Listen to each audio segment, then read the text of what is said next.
Now,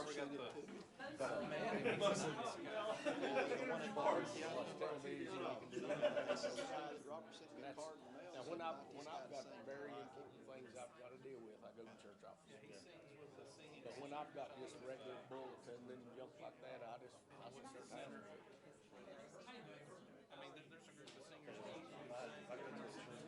Yeah. Sings with it. It's been unreal. Oh, really? Oh, the senior citizen. Oh, no, I didn't hear about that. It's good. I don't know.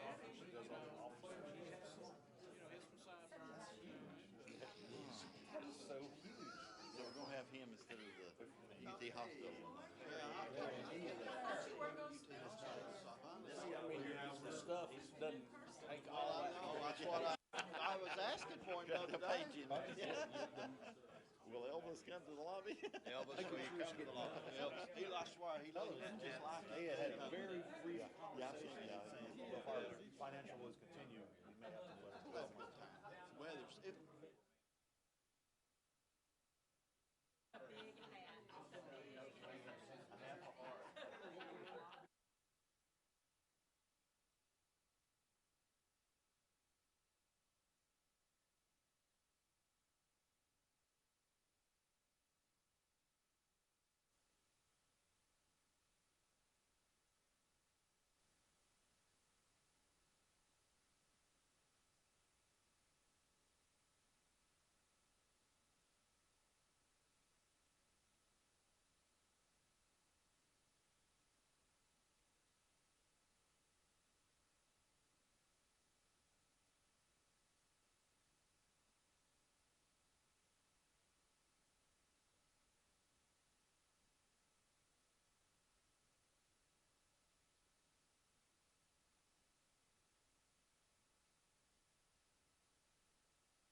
me or if that part of Georgia is close to Blue Ridge and that part of the conference. It's not far from Copper Hill. But when he moved there, he did two things. He started a church called Cherry Log Christian Church, and he started having a day to meet preachers.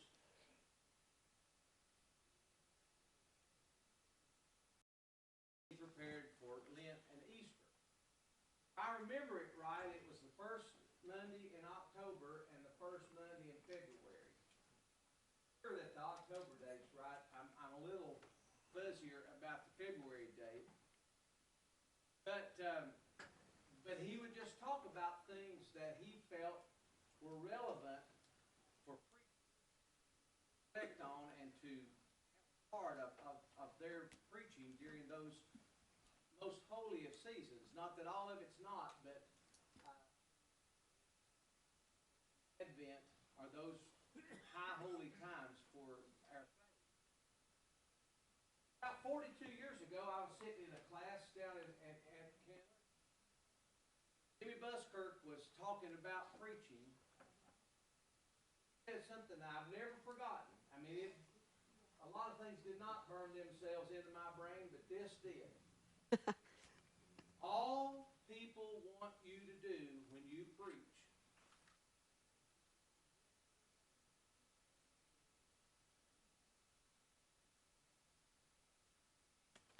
that you're. So it's a real privilege to have Ray back with us to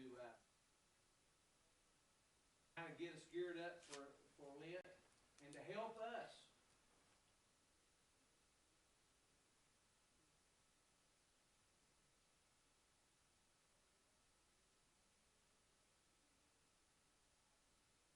Children.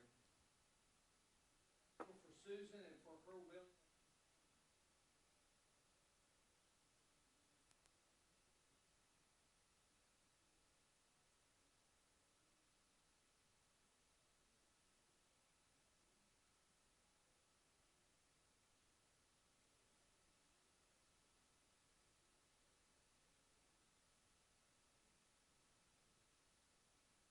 Well, thank you, Rusty. It is indeed a privilege and a joy to be back with you today.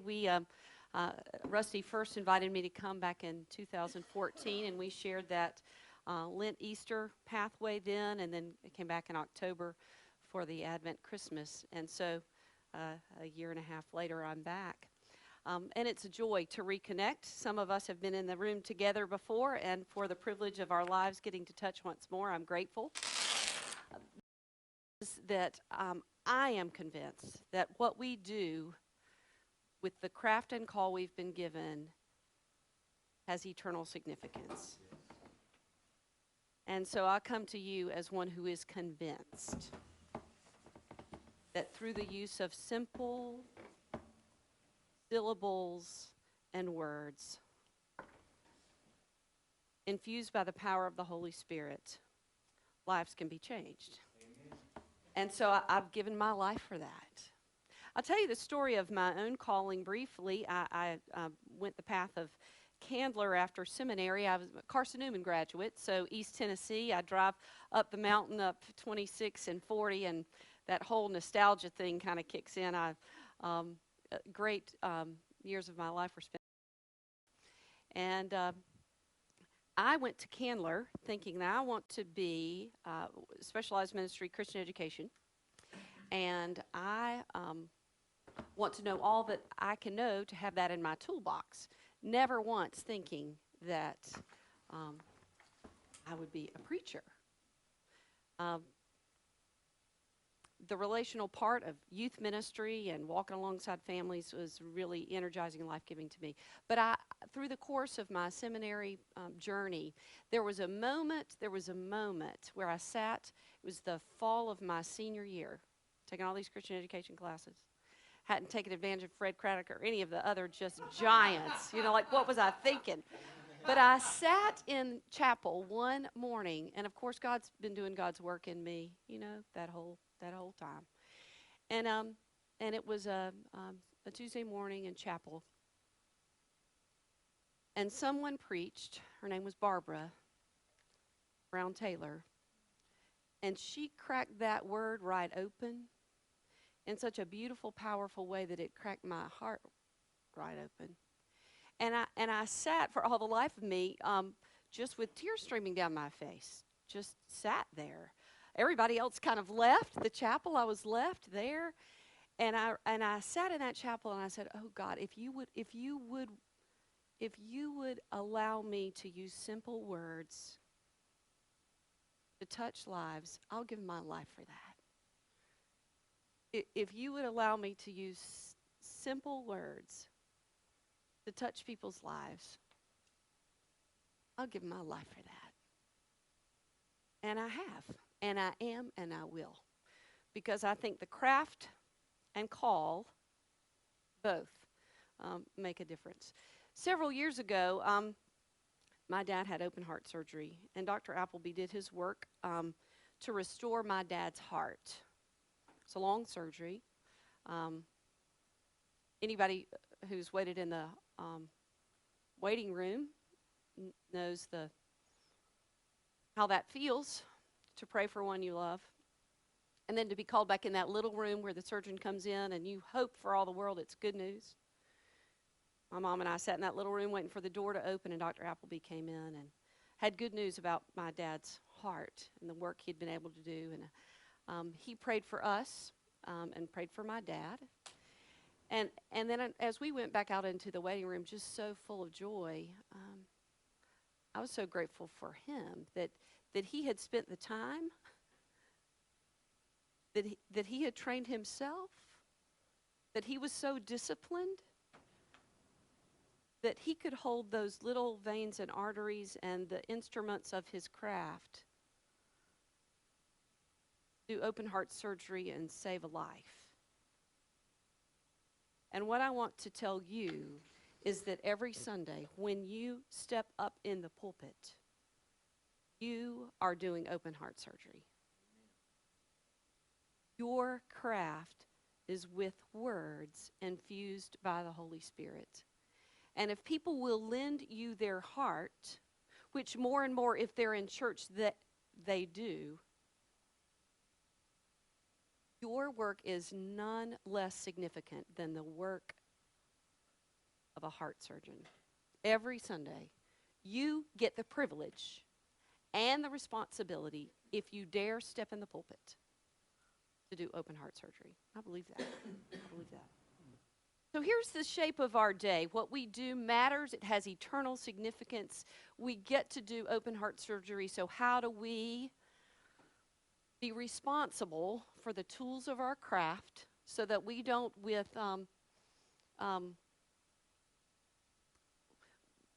without intention, live out this call? I don't want any doctor operating on my family with random, "Oh, I didn't have time." Right? Amen. So how do we, who are heart surgeons in the craft of preaching, bring our best? So for the first, say, 45 minutes to an hour, we're going to do this running jump start into this basic craft and call. We're going to look at the landscape and then the basic call and craft of preaching.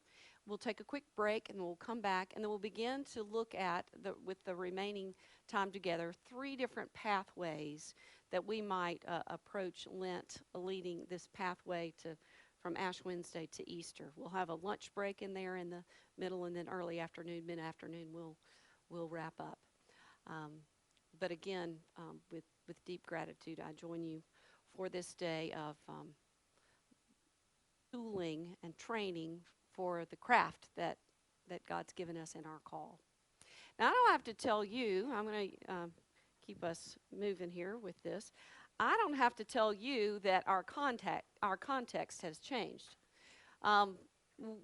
Anybody who is sort of attentive to the publications that are going on, not just the feel of it in our hearts, know that Pew Research in 2014 says that the fastest growing faith group across the U.S., the fastest growing faith group are the nuns.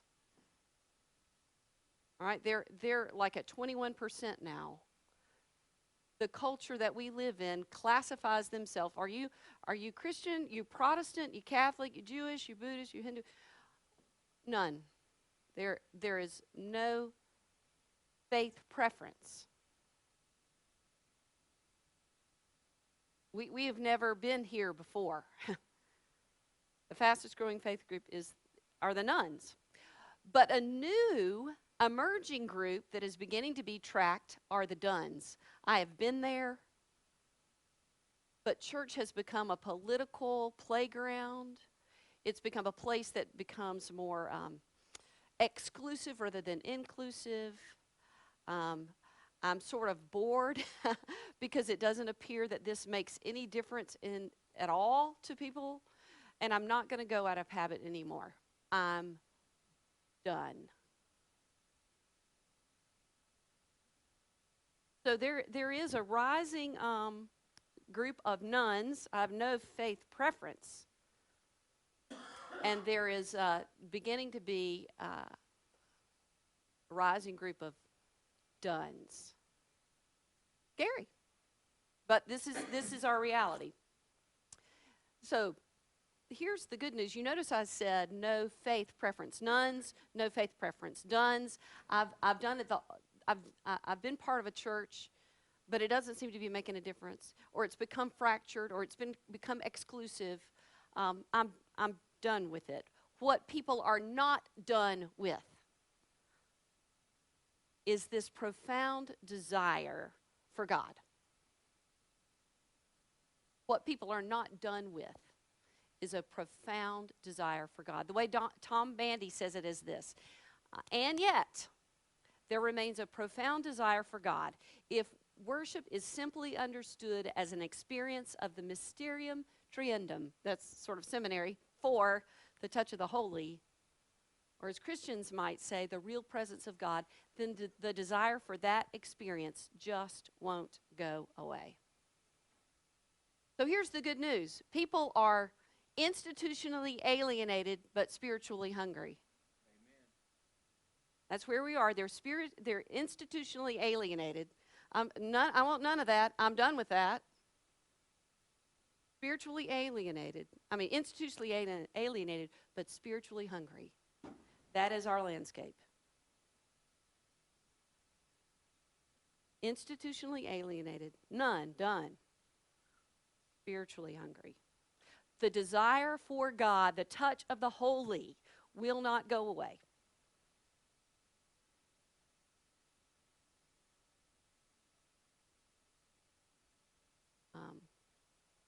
We have for many years as the church asked questions like how,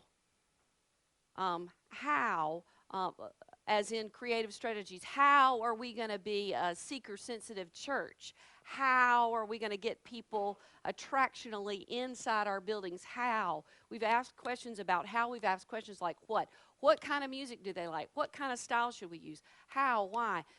How? What? But I want us to begin not with those. The real question that guides the work of the preacher is why. Not how. That's a strategies question. Not what. That's a stylized question. Why is a heart question. Why even bother? Why? Because spiritually, institutionally alienated, spiritually hungry people have not given up on God. There's a profound desire for the touch of the holy that will not go away. That's why. That's why we rise to preach. Not because we hope they like the music. Not because we've thought about a strategy to attract them. We rise to preach. Why? Because there is in every gathering a profound desire for God. Now, here's an operating verse that I want, for me, want to hold before us this whole day long. This whole day long. The way I look at, for myself, the way I look at preaching is that preaching is gift-giving. I've got to believe that for myself. We may use the tools of a poet. We may use the tools of a writer. We may use the tools of dramatic speech or performance. We may use those tools. But what we do when we preach is we gift give. And if we, for me, if we start out any other way, then it's not about them. It really is about us. Right? How'd I do today? No. How many people said something good to you at the door? No. If we can stay, I would encourage you, if we can stay in the place of, am I blocking the screen? If we can stay in the place of gift giving, then what I do every time I rise, which is really what I hope I'm doing today, is to say, here's something that's given me life. It's making a difference for me. Maybe it can for you too. And if we can stay in that place, then preaching is never a performance. If we can stay in the place of saying, I have found something that is giving me life, or is challenging me, or is making me uncomfortable that I'm not gonna walk away from. Let me share it with you, right? So for me, here's the operating lens, the gift-giving lens that I want to offer you today, just as the backdrop. It's not one of the lections that falls to us in Lent, but it is the operating lens that I think is appropriate for the 21st century right now, 2016. It is the story in Mark 5 about this woman who's been suffering with an issue of blood for a while. So permit me to read about her from Mark 5, beginning with verse 25. A large crowd followed Jesus and pressed in on him. Now there was a woman who had been suffering from hemorrhages for 12 years. She had endured much under many physicians and had spent all that she had, and she was no better, but rather grew worse. She had heard about Jesus, and she came up behind him in the crowd and touched his cloak. For she said, you know this, if I but touch the hem of his garment, touch his clothes, I will be made well. Immediately her hemorrhage stopped, and she felt in her body that she was healed of her disease. Immediately aware that power had gone from him, Jesus turned about in the crowd and said, Who touched my clothes? And the disciples said to him, You see the crowd pressing in on you. How can you say who touched me? He looked around to see who had done it, but the woman, knowing what had happened to her, came in fear and trembling, fell before him and told him the whole truth. He said to her, Daughter, how tender that is? Daughter, your faith has made you well. Go in peace and be healed of your disease. I want to say to us who are called to the work of preaching that we preach in a time where men and women have heard about Jesus and have come into worship spaces with their own broken, bleeding places, and they want to touch the holy. And you may not know them. They don't want you to know them.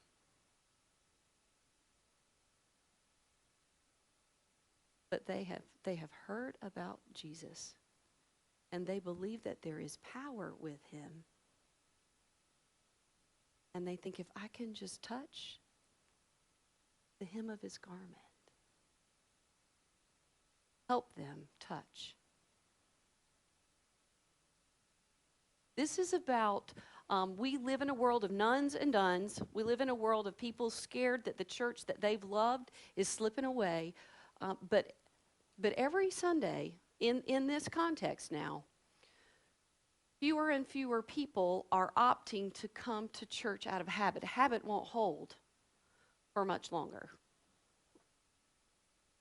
And when those who are spiritually alienated, but institutionally alienated, but spiritually hungry, when they hear about Jesus, they may slip in our doors, and on most Sundays, it's that woman, it's that man who has come to just come close to the holy. There's power in Jesus, and our call is to help them get near to him. So I want to lift up that in these days, in this cultural context, if we can, when we assess the 20 people, the 200 people, the 600 people who may be in our pews, there are some hemorrhaging men and women whose brokenness you don't know, who almost didn't come that day, but are there to touch the holy. So, Tom Bandy, and I'll lift up this book that I'm referencing. I've given you a quote from him before. He's published a new book called Worship Ways. Worship Ways.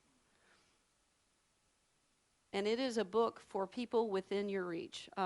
Worship Ways for the people within your reach. He uses in this book, Rusty would find this interesting, mission insight mosaics. That you track the people in your area with these mosaics, and then you know sort of their own longings. We have access to that in the Wholesome Conference, don't we? So Bandy uses that resource. So your conference pays for you to have access to that sort of demographic information, and then Bandy does this great work at the beginning, generalization, but then he does a chapter each on each mosaic. So I'll lift that to you if you've not seen it. But what Bandy says is that if you think about primary colors, there are 7 primary life situations that never go away. Here are the 7 primary life situations that never go away. They're like primary colors of a spiritual spectrum. So some of these blend, they're different colors and hues. Primary colors create all the other colors, but here are the primary ones. There are people who are lost, who are lonely, who are trapped, who are dying, who are broken, who are abused, or who are discarded. These are the 7 primary life situations that never go away. Now, what I will tell you, some of you are writing, and you're writing because you can remember better if you look and hear and write. I'm one of those people. But if you're not one of those people, just be aware that I'll send this PowerPoint to Rusty and he can send it to you. So if you're like lost and not listening because you're so, you're using your energy to be unencumbered. But if writing helps you hear and remember, write. But if not, Rusty will have all this. The lost, the lonely, the trapped, the dying, the broken, the abused, the discarded. These are the 7 primary life situations that never go away. And these longings compel people to search for God. They are the proverbial woman with the hemorrhage. And every Sunday they are with us. And they bring something of their longing for direction or connection or deliverance or hope for a life in the face of death, for healing, for freedom, for compassion. These are the answers to those 7 primary longings. And there is not one of them that Jesus does not address.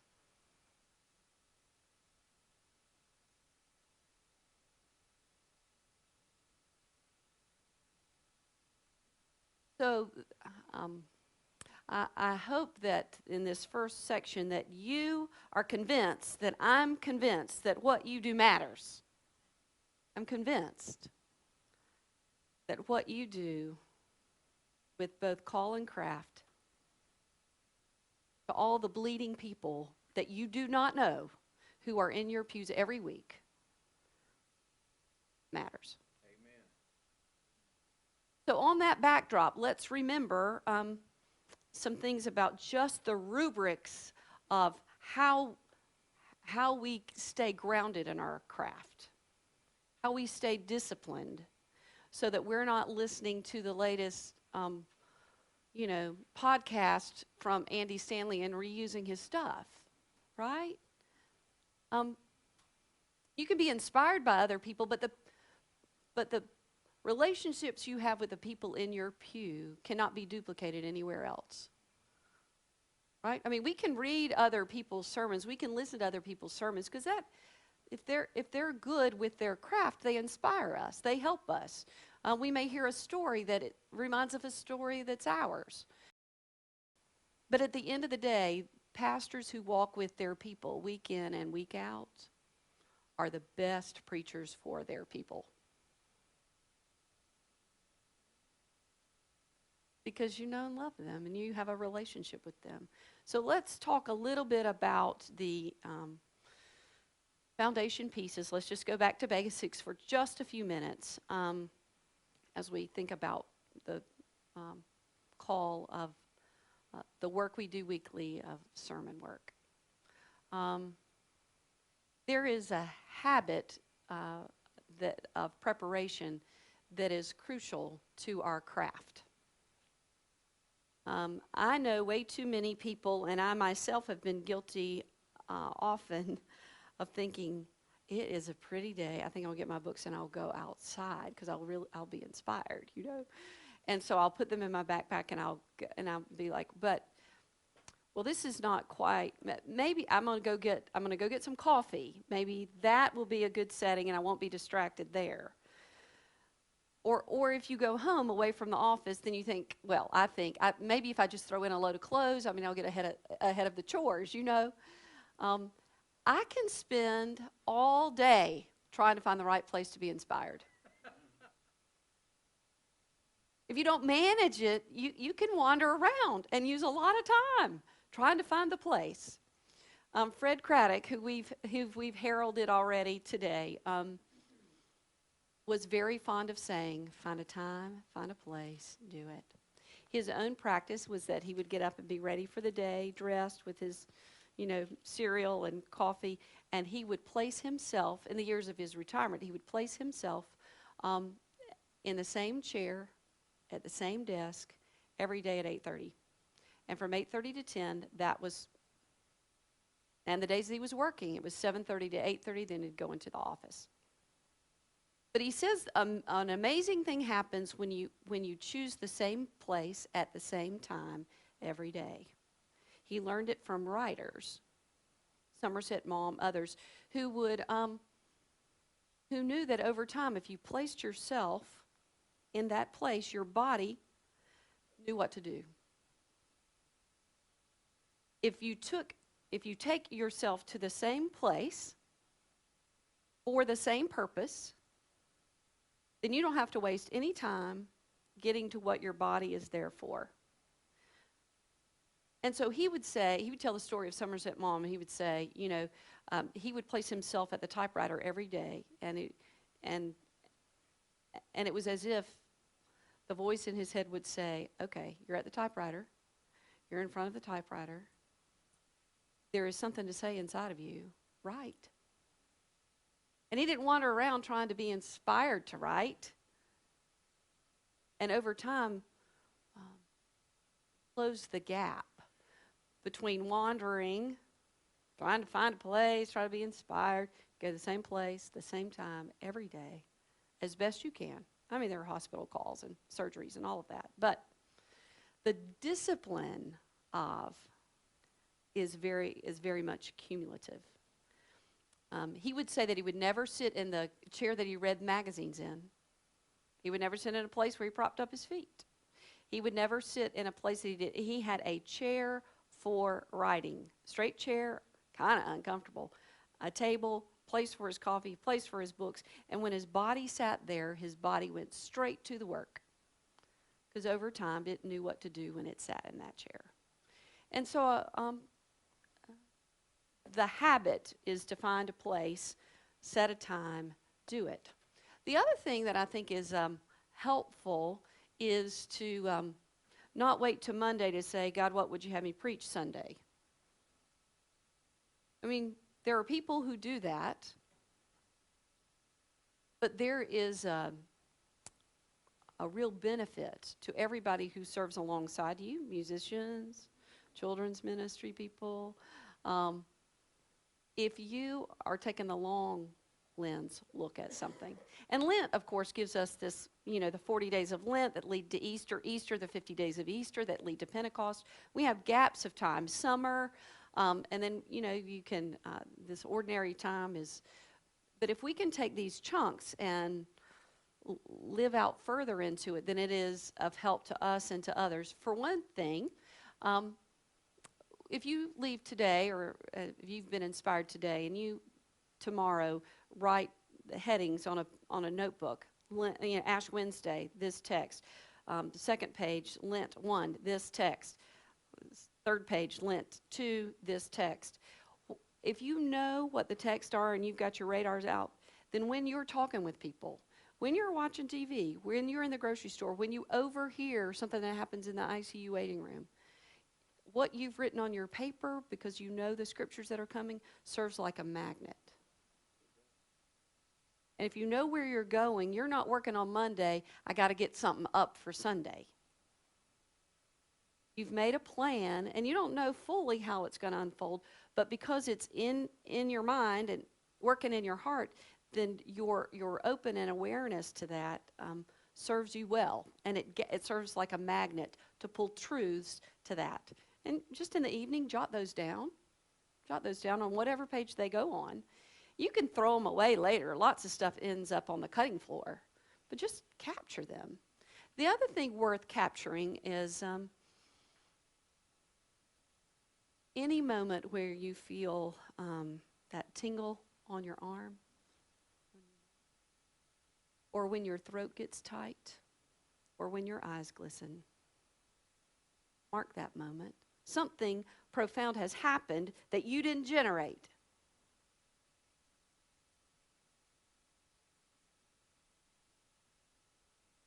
Something has happened where you've been touched by the story of another. Something that you didn't cause that, or that, or that. Remember it. You won't remember it 2 weeks from now. Remember it. Capture it, because there was a touch of the holy in that. So that's sort of the discipline of place, time, put your body there and do it. Plan ahead allows you to gather in life. You become really, preachers are Jesus' field representatives. I mean, we are sort of feet on the ground. And if we're listening and attentive, there's all kinds of truth that comes to us that if we're not planning ahead, we will miss. We will miss. And then the third thing I would say is that there are pathways to preaching that I think of preparation that I think are helpful. And I want to simply share mine with you. Those of you who were here before have heard me share this it's a 6-step pathway. How many of you have we been together before? They're about, okay. Good. So this is a refresher. But this is like a hourglass. Starts broad at the top and narrows, and from narrow it goes out. The top 3 narrowing top of the hourglass are these 3 things. When you come to a text, there's that sense of how we read and reread. Oh, what's curious about this? What's troubling about this? What question does the text raise? You got to get some personal traction. I mean, start there. One of the texts for Lent is where they ask Jesus about, these people were killed when they were worshiping. These other experienced a natural calamity and they died. I mean, Jesus, were they to blame for what happened? Do bad things happen to bad people? And Jesus was like, no, but unless you change, you'll, your fate will be like theirs. And you're like, really? You read that and you go, that is troubling. I wish he hadn't said that. And that may become your starting point. Like that, I hear that, Jesus, and that makes me uncomfortable. So I want to ask you, Jesus, what does that mean? Whenever you read a passage, begin to do that early What about this captures my attention, moves my heart?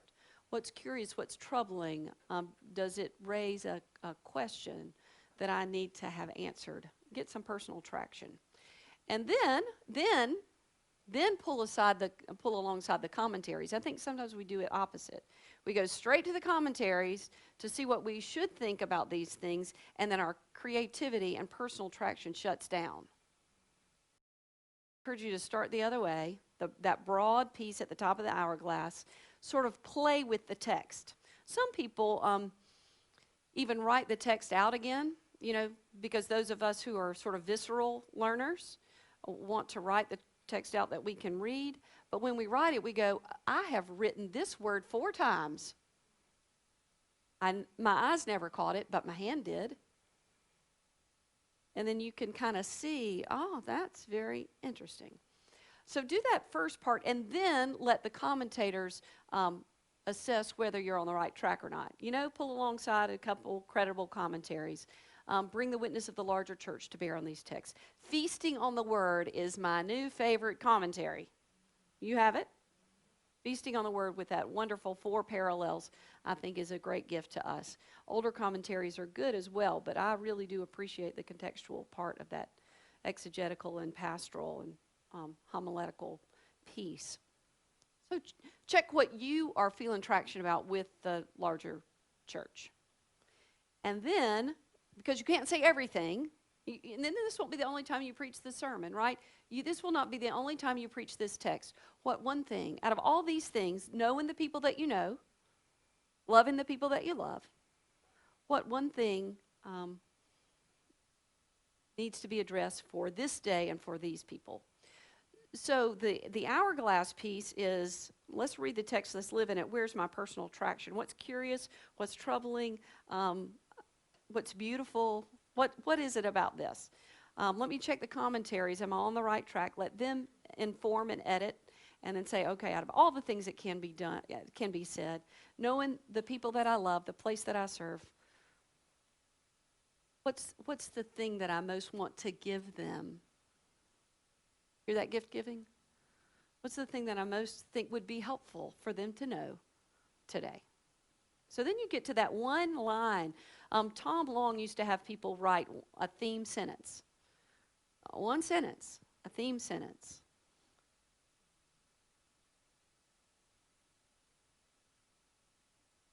Anyone who says, follow me, is more interested in my future than in my past. It can be a theme sentence. You hear that's going to be about the grace of God that calls us beyond our brokenness.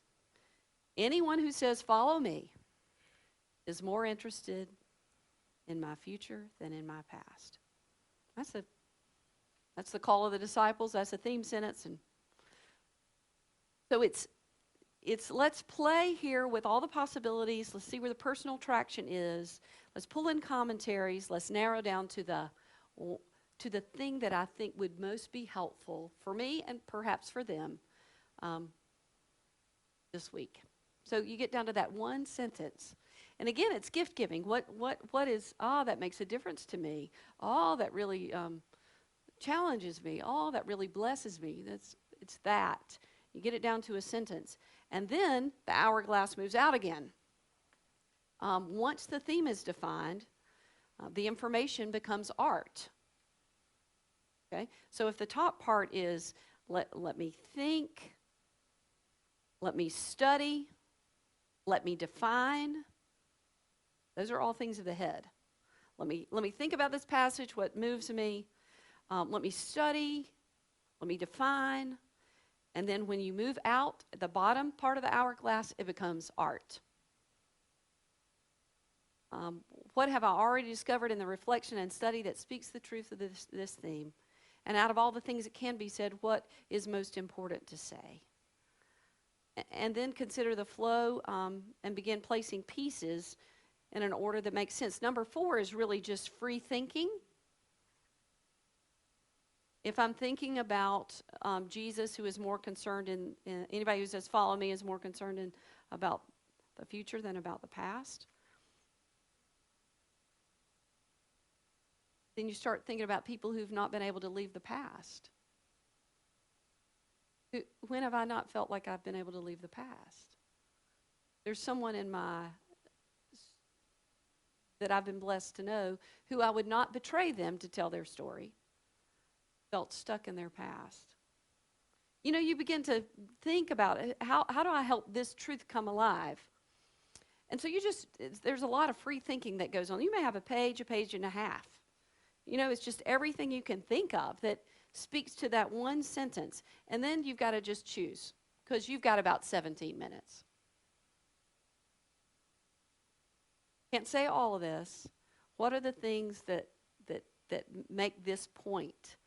And what ways will it, do I need to arrange it for it to make sense?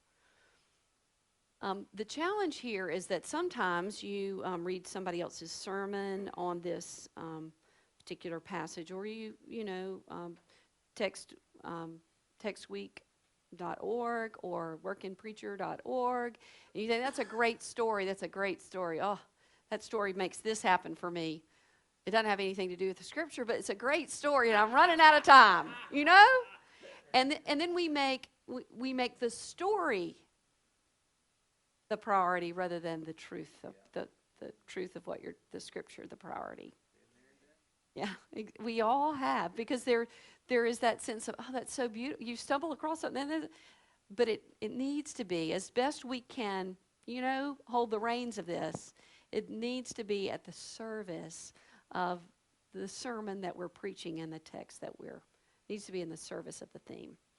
And then think and write out in manuscript form. Now, I know some people think, well, I just need bullets, you know. I just am going to do an outline because I want to be free to, you know, let the Spirit.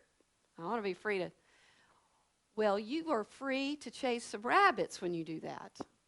You know, you untether yourself. And sometimes people have the ability to have the restraint of focus. But I want to caution you and commend to you the practice of manuscript writing. Not that you will preach from the manuscript, but that you would have honored the 17 minutes that the people who need open heart surgery will bring to you, that you know what you're saying and where you're going. Otherwise, who was it that said, you know, people spend a whole lot of time trying to land the plane. Like they start off strong and they're like, let me say this again. And you've sat there in sermons where you think, land the plane. You've been behind the pulpit when you've thought, how do I land the plane? It serves we earn credibility and we're faithful to our task when we know where we're going to start, what we intend to say, and where we're going to end. And the way we can do that is with manuscript. Now, I am a manuscript writer and not a manuscript preacher. But every sermon that I preach, if you were to look in my Bible or in my car, if I'm getting out of my car, it's going to be there or it's going to be in my Bible. Because it's the discipline of thinking it through, crafting, and then I'm free. I got to this place. My first week appointed in a church. It was Buncombe Street Church, and I was going there as an associate. It was a mid-year move. I went there in October. The senior pastor had died of cancer, and they were sort of pulling in a triage team. And I'd been there in seminary as the youth minister. So now 7 years later, all those teenagers were young adults, and I knew their parents, and so it made sense for the bishop to ask me to return with the relationships I had there. And so the senior pastor would preach 3 Sundays in the sanctuary and 1 Sunday on Wednesday night, and I would preach 3 Wednesday nights and 1 Sunday morning. That was kind of how we did that. Well, so I had gone, you know, want to be prepared, kind of type A that I am, want to be prepared. So I'd gone in the chapel Wednesday night before the Wednesday night dinners. I'd placed my manuscript up in you had to climb up the steps to the, and so the Bible was there, the manuscript was there. I had done the work. And so everybody, we had eaten and we came back upstairs to the chapel. I was there first so I could greet people as they came in, and all 10 of them came in. And I thought, there is no way that I can leave this and walk up there. I can't leave the intimacy of this and go remove myself. So in that moment, I thought, okay, I've read the scripture, I've lived this scripture, I've done the work, I've written it down.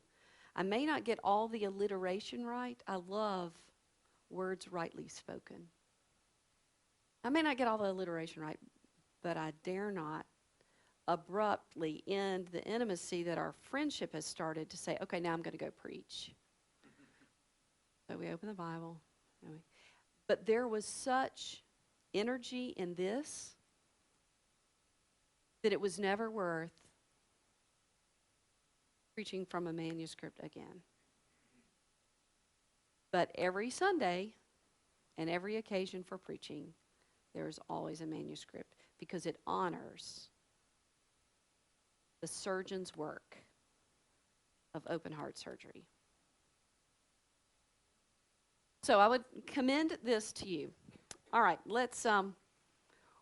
we're going to move towards a break, but before we do, I'd like, many of you know one another, probably most of you know each other, some of you know better than others, but let's form some groups of 3 or 4 just right around where you're sitting.